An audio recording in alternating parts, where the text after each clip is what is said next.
Zaynab al-Nafsawiya, l'épouse des rois.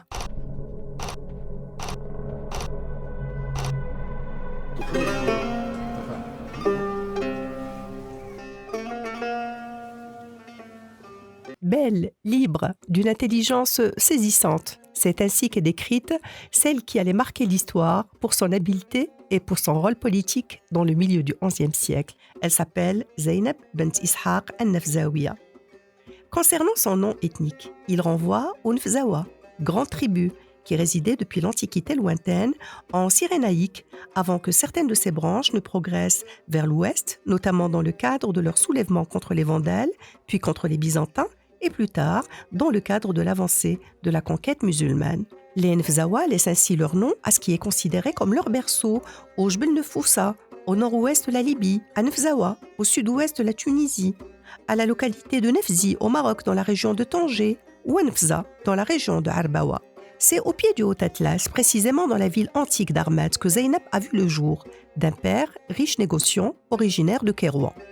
Armat était alors, avant même la fondation de Marrakech et avant l'avènement des Almoravides, un important pôle économique et culturel. Nous ne savons pas grand-chose de la jeunesse de Zaynab, ni même de sa vie dans l'absolu, à part, comme le souligne Ibn Khaldoun, qu'elle était l'une des femmes les plus célèbres du monde pour sa beauté et pour son autorité. Son destin reste lié aux hommes dont elle a partagé une tranche de sa vie et qui non seulement appartiennent chacun à une puissante tribu, mais étaient placés au sommet de la hiérarchie. L'historien Ibn Haydari al-Murrakushi rapporte au tout début du XIVe siècle, dans son histoire extraordinaire des rois d'Al-Andalus et du Maghreb, que Zaynab était connue parmi les tribus Masmouda et autres, que leurs chers et princes s'empressaient de demander sa main, mais qu'elle les refusait tous en proclamant « Personne ne m'épousera, sauf celui qui gouvernera tout le Maroc ».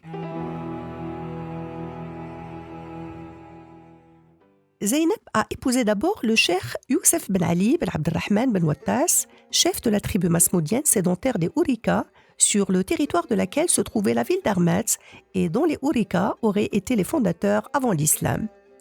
Avec l'expansion des nomades Zénet Mghrawa, Armat est occupé et son chef autochtone masmoudien tué. Son épouse Zaynab se trouve ainsi entre les mains du nouveau maître, l'émir le Gout, du clan des Mghrawa Zénet, fondateur d'un petit royaume dans le Haouz. Dans ce contexte de fragmentation politique et doctrinale, surgissent peu après, depuis le grand sud saharien, les Almoravides voilés, principaux acteurs de l'unification politique et religieuse en mettant fin, entre autres, à toutes ces principautés zénètes. À la tête du clan almoravide se trouvait le chef politique suprême de la Confédération des tribus sahariennes, Abou Bakr ben Omar al-Lamtouni, qui avait préparé une grande armée dirigée par son cousin Youssef ben Tachfin. L'avancée fulgurante des Almoravides, menée sur le plan spirituel par Abdullah ben Yassine, les mène en 1057 aux portes d'Armat. Son chef Mghraoui, le Gout, est encerclé.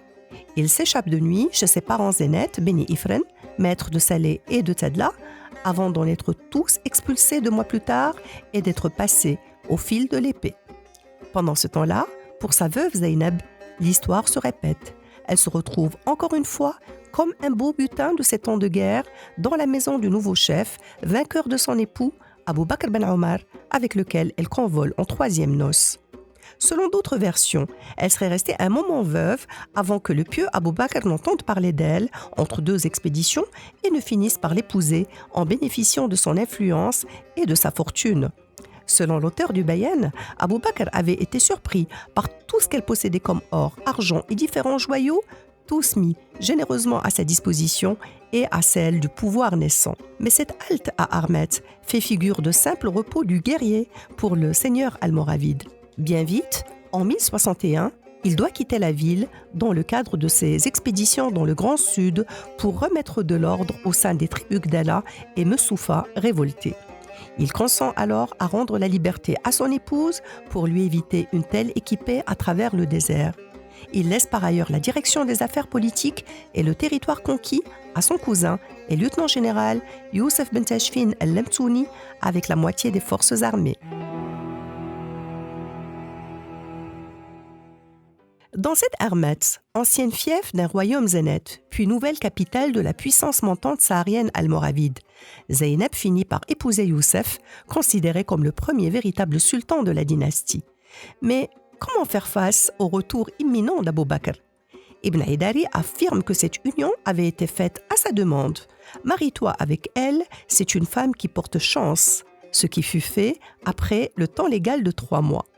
Sur le plan politique, Ibn Khaldoun souligne par ailleurs que Youssef a suivi les conseils de sa femme qui allaient lui permettre d'atteindre l'autorité suprême sans recourir à la force des armes. C'est ainsi qu'à son retour du désert vers 1072, Abou Bakr ben Omar a été reçu par Youssef, entouré d'une puissante armée et d'un riche troupeau, sans bénéficier des politesses dues à son rang.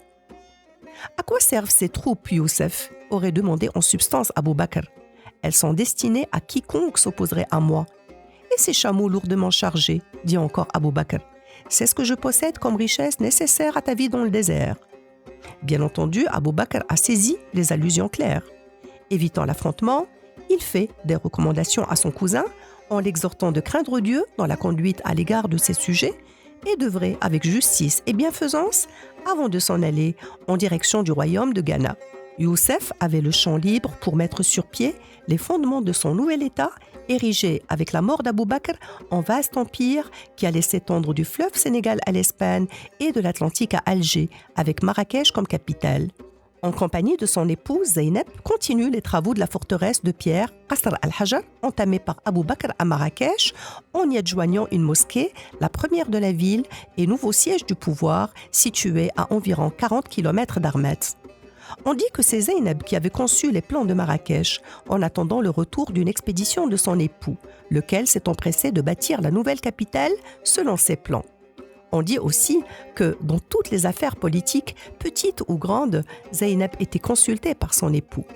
L'historien du XIXe siècle, Ahmed Ben Khaled al-Nasiri, proclame en ce sens que Zeynep était la source de son bonheur, la gardienne de son royaume, la maîtresse de ses affaires et la conquérante pour lui grâce à sa bonne conduite de la plupart des contrées du Maroc. Ce n'est pas pour rien que le puissant souverain almoravide, maître des deux rives, déclarait en public que Zeynep était ce qu'il avait de plus précieux. Morte à Marrakech vers 1117, Zeynep a laissé plusieurs enfants, dont le généralissime Tamim, vaillant gouverneur de Valence.